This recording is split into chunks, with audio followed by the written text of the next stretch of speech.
Hi, I'm Zibby Owens, and you're listening to the award-winning podcast, Moms Don't Have Time to Read Books. Please sign up for my newsletter at zibbyowens.com for weekly updates about my podcasts, events, and more. Also, follow me on Instagram at Zibby Owens and also at Moms Don't Have Time to Read Books. And finally, join my virtual book club called Zibby's Virtual Book Club, which meets every other Tuesday at 2 p.m. Eastern Time until 3 p.m. and features half an hour of book club discussion followed by 30 minutes of Q&A with the author whose book we've just discussed.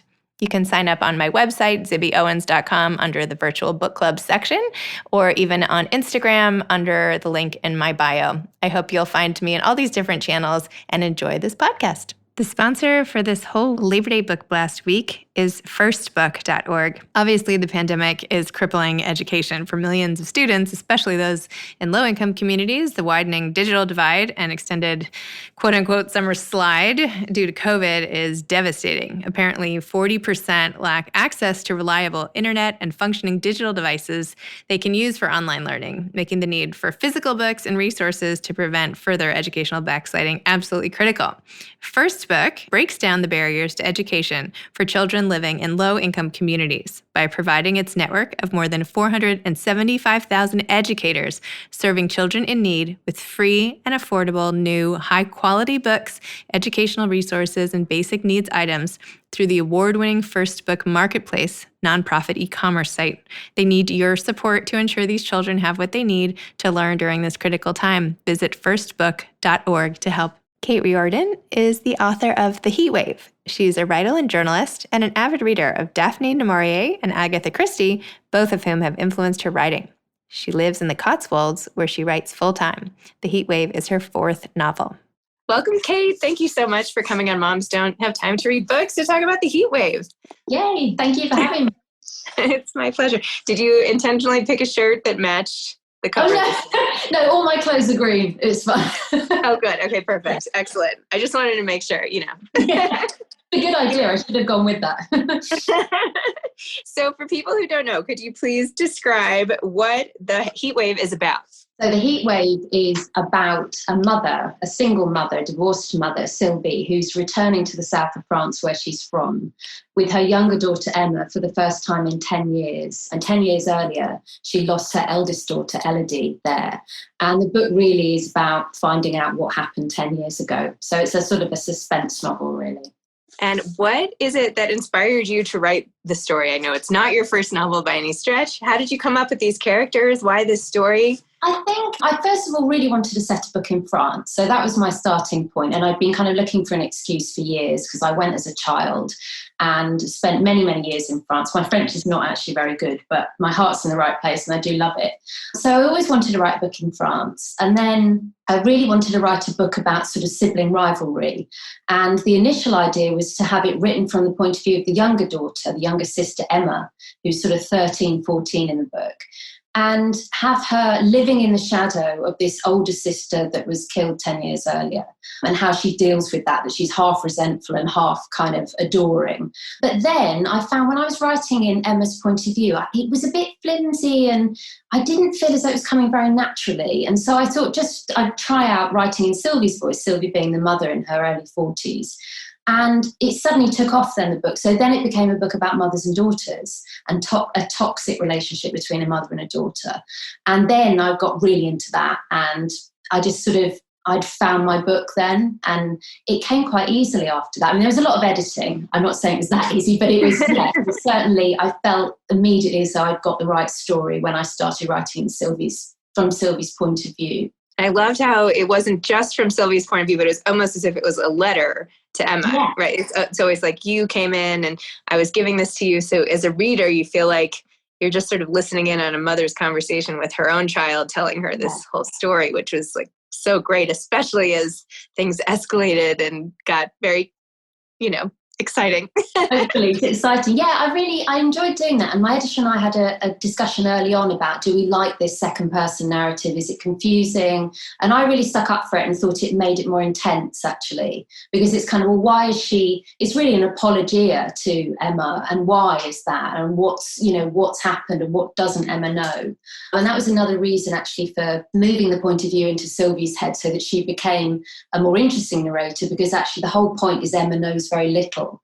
And if you as the reader are stuck with Emma for the whole book as someone who's totally in the dark, I was worried that it would also become quite frustrating for the reader. Whereas with Sylvie, there are flashbacks in the book. The present day is actually 1993, but it flashes back to the 70s and 80s. And that enabled me to let Sylvie in the past kind of reveal sort of clues as to what happened one by one. So hopefully that kind of, draws the reader on and propels the narration along. It was super successful. I feel like from like a craft perspective and structure and everything, it was just perfect. Both sort of went in tandem, letting us like stay in it and yet getting enough of the backstory, just enough at each time to really like care even more. So I don't know, I thought it was awesome. With the editing, I've got to thank my editor in the UK and my editor in the US, Grand Central SEMA.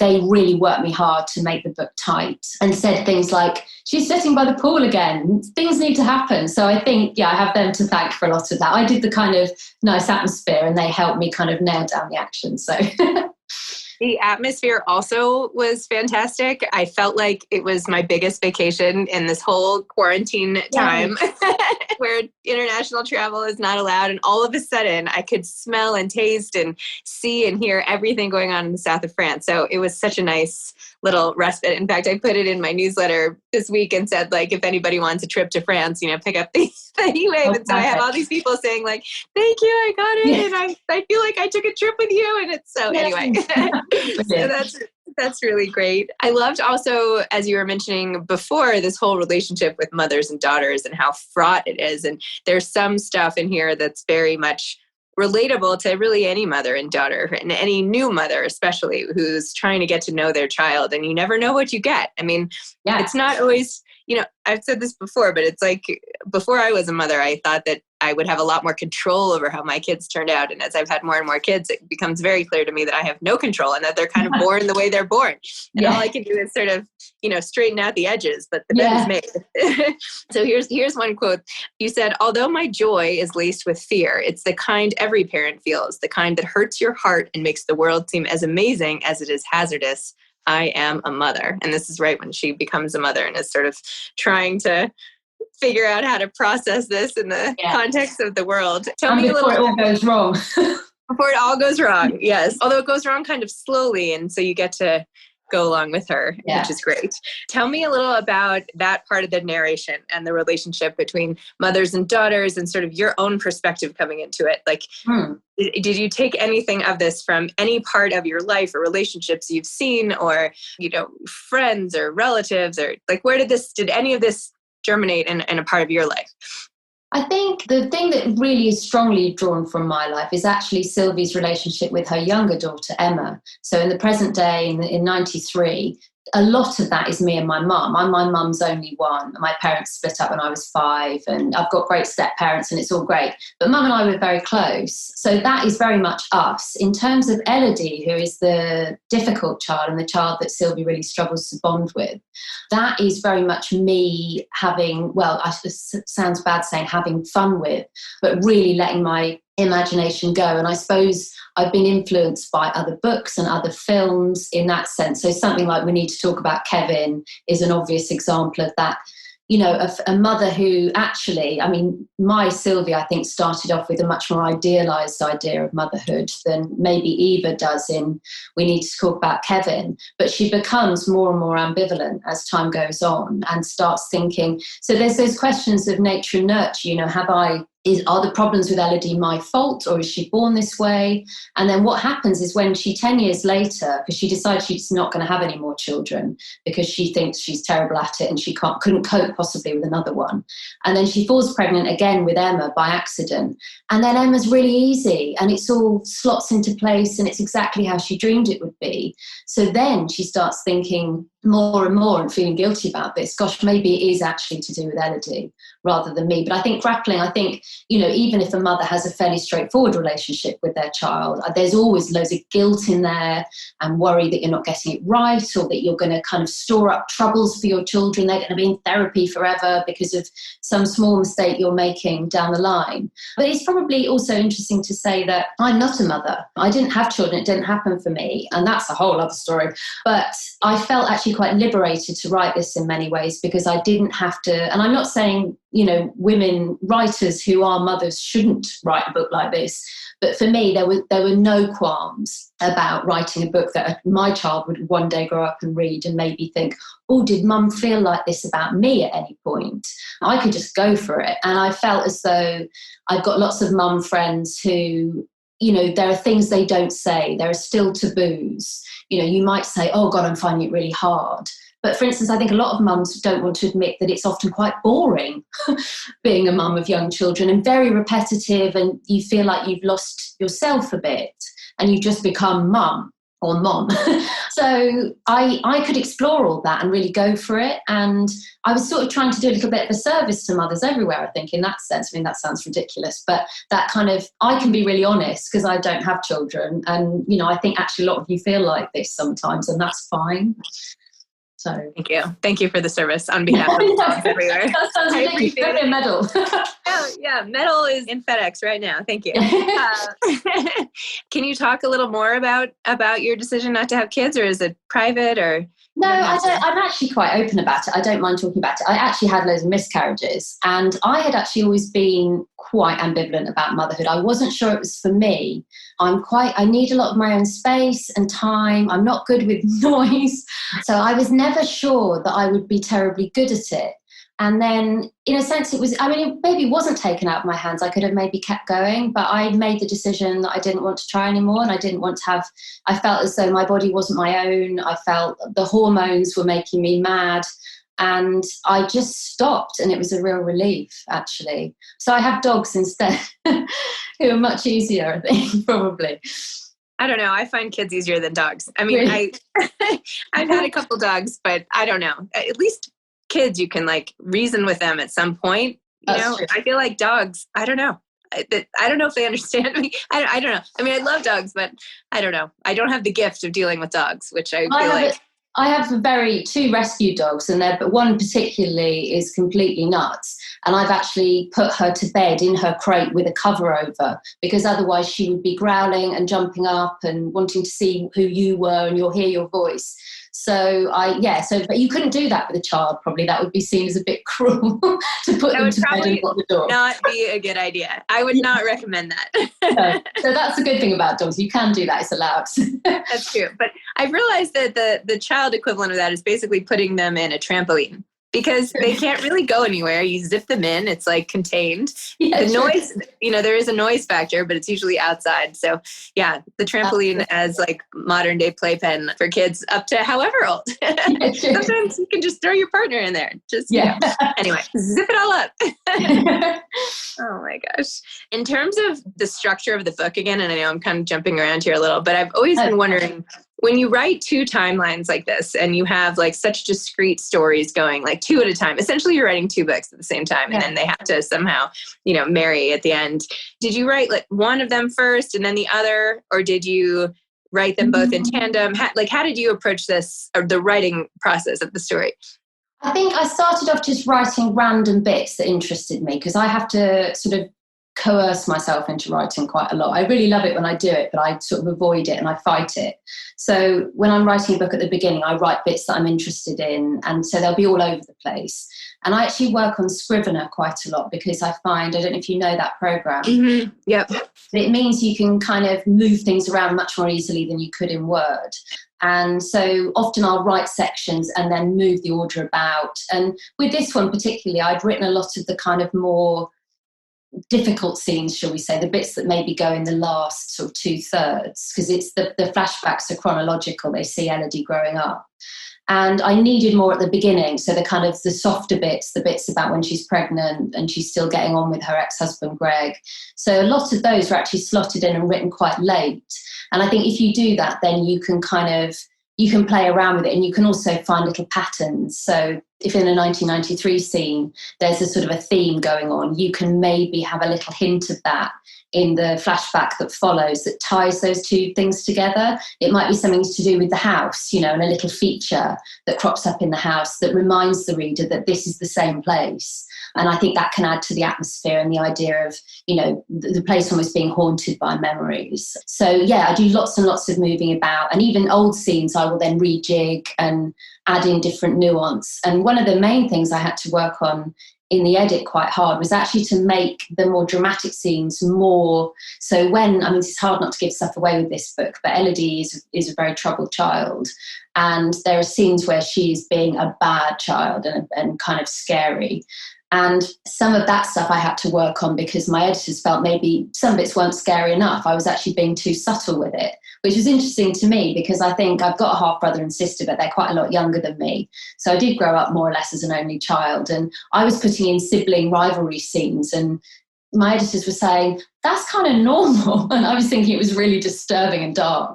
So I had to kind of up all that stuff, but keep it on the right side of, I didn't want it to get stupid. I didn't want it to become sort of almost farcical and, too grim and too gory. Because with that kind of, ideas of callous and unemotional children who you worry might grow up to be psychopaths, there are a lot of tropes that are used again and again. And it's very hard to sort of escape them entirely. But I didn't just want the neighbour's cat ending up dead. I wanted to do something a little bit different if I could. So, working on those bits was fun. But I've gone on a massive tangent from your original question. So that's all right. I don't write in order by any means. I kind of mess around and come back to bits and then slot it all in as a jigsaw at the end, really. And tell me about how you have to motivate yourself to write. And tell me about that, even though you've decided to be a writer. I know. I'm a masochist. I do, yes, I love it. And if I've had a good day of writing, I feel so sort of calm and lovely and yogic that evening. And I think, I'm just going to do that again tomorrow, and I'm going to have a proper routine. And it all goes out the window. It's really weird. I don't understand that resistance because it's my job. And if I couldn't get any more book deals, I'd be distraught.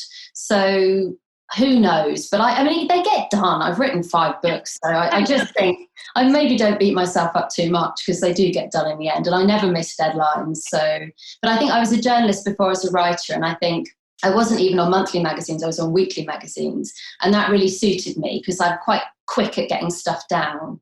And I quite like that, doing like a little bit of research, write it all up, and then boom, it's done and it's in and it's complete and I can move on to something else. Whereas, with a book, it is a kind of, right, we'll see you in a year. And I find that quite tricky to navigate because I've always been a last minute person, and you really can't be a last minute person if you're writing a 90,000 word novel. You'll, have a nervous breakdown if you've left it till the last month. So I have to be consistent. So I walk around with a lot of guilt, but I'm coming round to thinking that actually a lot of days when we say in Britain, skiving. I don't know if that's a word in America, where you're kind of bunking off, or these are all really kind of British terms, but when you're not doing shirking and not doing the work you should be doing. Maybe procrastinating, or you're putting it off. That kind of thing. But actually I think I am doing work in my head. I'm walking the dogs and I'm making little notes on my phone. So I think I do more work than I think I do. Things are kind of percolating all the time, really. Hopefully. Yeah, we're going to go with that one. Yeah. Non-stop, workaholic. Yeah, I never stop. Never stop. Slow down already. Come on. So are you already at work on your next novel, or what's going on in your time now? Yeah, I'm busy at the moment with stuff for the HEATWAVE, which is really fun, like this kind of thing. But yes, I've done about a fifth of a book set in Italy, and I was due to go to Italy this summer with my parents actually and do some research, and I was really looking forward to that, but obviously that's been postponed. But that's more, I suppose, if the HEATWAVE is about mothers and daughters, this is about marriages. And I've split up with my husband quite recently, which is totally amicable and nice. But I think I'm 42, and I think it's an interesting age, actually, or early 40s, late 30s. I think you're still very much young enough to kind of start again. I mean, not that being 50 is not young enough to start again, but you know what I mean. You're kind of probably halfway through your life if you're lucky. And I think it's a time where you think, right, what do I want the rest of my life to look like? And is this enough? And, so it's exploring those kind of themes. But I keep saying to my ex, it's not going to be about you and me. It's not going to be about you and me. Don't worry. But I mean, inevitably, you do draw from your life a bit. But I'm really looking forward to that. And there's some American characters in that as well who I'm looking forward to writing. So maybe I can do a research trip to the States as well. Totally. Yeah. Come visit. I had the same thing. I got divorced 5 years ago. I'm 43. So when I was 38 and I'm remarried now, but yeah, I feel like hitting your 40th birthday, there's a big shift in recognition. Like, you only get one life to live and, life's too short to be miserable type of thing. So you might as well, but it's still a big step and a big sort of risk and comes with a lot of, I don't know. But anyway, so yes, I am really eager then to read your next book. Yeah. Yeah, you might like it. And it is a really interesting age. And I've got lots of friends who are going through similar things, and it's all happened around the same time, almost as though it's contagious. And lockdown kind of finished a few friends off as well in terms of, their marriages, their relationships. So, yeah, strange times all around, really. But I'm hoping I can, write something that speaks to people about that stuff. I think as I've gone on, I have written a few books now. And I used to write more kind of historical fiction. And I think as I've gone on, I've got more confident and maybe been happier to write stuff that's closer to me. And certainly I remember when my mum read The HEATWAVE for the first time, she said, oh, this is like you. And she didn't mean, that Sylvie is me. Yeah, no. Or Elodie is me. Elodie, yeah, okay, good. Goodness me, imagine that. But just that it felt as though it was kind of me speaking. And I thought, I think that's a confidence thing. And I think the next one will be even more that way, maybe. That's great. We'll get all the way to maybe a memoir in like 40 years. Who knows? You'll work your way slowly there. Yeah. What did you and your ex decide to do about the dogs, just out of curiosity? We're going to share them. Currently, he's kind of between places at the moment because I've bought him out. So I'm in the cottage. So they're with me all the time at the moment. But we're going to have a week on, a week off. And that would suit me because I like spending some time in London. I've got family there because I live in the Cotswolds in the middle of nowhere. So I kind of like having that kind of city country thing. So I think that will work well. But yeah, currently I'm kind of a single mum to them and it's quite hardcore some days, especially when it's raining and I have to take them out. But yes, that's how we've decided. So it's been very nice and very amicable, and he's a big support to me always. So yeah, it's, as divorces go, it's been a good one. Do you ever feel scared? I feel like if I were in a big cottage in the middle of nowhere with just me and my two dogs, I don't know. I feel like I get scared all the time outside of cities, having grown up in New York City. So anytime I'm like in any sort of wilderness, I'm like, what's that noise? Yeah, no, I was like that to begin with. The first night we spent here, I was kind of, it was so dark, I couldn't tell if my eyes were open or not. And I was born in London, so I'm like you. But I've got used to it. And it's luckily weird. It's 1750s, this cottage, but it really not very creaky, fortunately. What there is a lot of spiders at the moment because they're all coming in to mate. So every night I'm having to deal with like these huge house spiders. So boy. I've really grown up in the last couple of weeks. So yeah, that bit's not fun, I must say. So fairly soon would quite like another husband, really. That's very sexy. Or perhaps just an exterminator. Yeah, maybe I'll get a cat or something and they can get the spiders. Apparently they do. So do you have any advice for aspiring authors?